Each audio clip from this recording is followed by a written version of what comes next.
రాబోయే 4 నెలల్లో ఇండియా వాళ్ళు 8 టెస్టులు ఆడబోతున్నారు. ఈ 8 టెస్టుల్లో మనకు 5 టెస్టులు మెయిన్. ఆ 5 టెస్టులు బీజీటీలో భాగం. బీజీటీ అంటే మనకు తెలుసు కదా, బోర్డర్ గవాస్కర్ ట్రోఫీ. ఆస్ట్రేలియాలో 5 టెస్టులు ఆడబోతున్నాం. ఈ లాంగ్ టెస్ట్ సిరీస్లో మనకి బ్యాకప్ ఓపెనర్ చాలా అవసరం ఉంది. ఆ బ్యాకప్ ఓపెనర్ ని సెలెక్ట్ చేసే ప్రక్రియలో మనకు ఒకే ఒక్క దారి ఉంది. అది కూడా రంజీ ట్రోఫీలో ఎవరైతే బాగా పర్ఫామ్ చేస్తారో వాళ్ళు ఆ సిరీస్ కి బ్యాకప్ ఓపెనర్ గా సెలెక్ట్ అయ్యే అవకాశం ఉంది.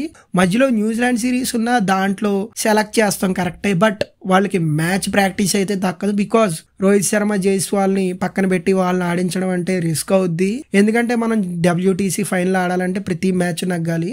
కాబట్టి రంజీ ట్రోఫీలో ఎవరైతే బాగా ఆడతారో వాళ్ళు సెలెక్ట్ అయ్యే అవకాశాలు ఉన్నాయి. ఈ రోల్కి ఎవరు పోటీ పడుతున్నారంటే ఒక అభిమన్యు ఈశ్వరన్, ఇంకొకరు రుతురాజ్ గైక్వాడ్. వీళ్ళిద్దరికి చాలా మంచి ఛాన్సులు ఉన్నాయి. బట్ నెంబర్స్ పరంగా చూసుకున్న, ఎక్స్పీరియన్స్ పరంగా చూసుకున్న అభిమన్యు ఈశ్వరన్ ది పై చెయ్యి. Ruturaj Gaikwad first class average 43 ఉంటే అభిమన్యు ఈశ్వరన్ ది 49 ఉంది.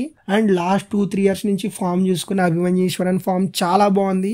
ఏ టూర్లో అయినా సరే, రంజీ ట్రోఫీ అయినా సరే తన రికార్డ్స్ చాలా బాగున్నాయి. అండ్ రీసెంట్ దులీప్ ట్రోఫీలో, ఇరానీ కప్ లో అభిమన్యు ఈశ్వరన్ చాలా బాగా పర్ఫామ్ చేయడం జరిగింది.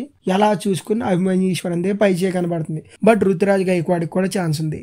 బీజీటీకి ముందు నాకు తెలిసినంత వరకు ఒక 2-3 రంజీ మ్యాచ్లు జరుగుతాయి. దాంట్లో అభిమన్యు ఈశ్వరన్ కన్నా చాలా బాగా పర్ఫామ్ చేస్తే అప్పుడు రుతురాజ్ గైక్వాడ్కి ఛాన్స్ ఉంటుంది. ఇంకోటి ఇక్కడ చూసుకోవాలండి, ఒక్కసారి మనం అభిమన్యు ఈశ్వరన్ రికార్డ్స్ చూసుకుంటే డొమెస్టిక్ ఫార్మాట్లో, రెడ్ బాల్ ఫార్మాట్లో 26 సెంచరీలు ఉన్నాయి ఫస్ట్ క్లాస్లో. 26 సెంచరీలు అంటే మామూలు విషయం కాదు. ఎంతో కన్సిస్టెన్సీ ఉంటే ఆ 49 యావరేజ్ 26 సెంచరీలు వస్తాయి. సో నాకు తెలిసినంత వరకు మనోడు సెలెక్టర్స్ తలుపు బద్దలు కొట్టేసాడు. ఎప్పటికే గట్టి ఛాన్స్ అభిమన్యు ఈశ్వరన్కే కనబడుతున్నాయి. మరోసారి రుతురాజ్ గైక్వాడ్కి మొండి చెయ్యి.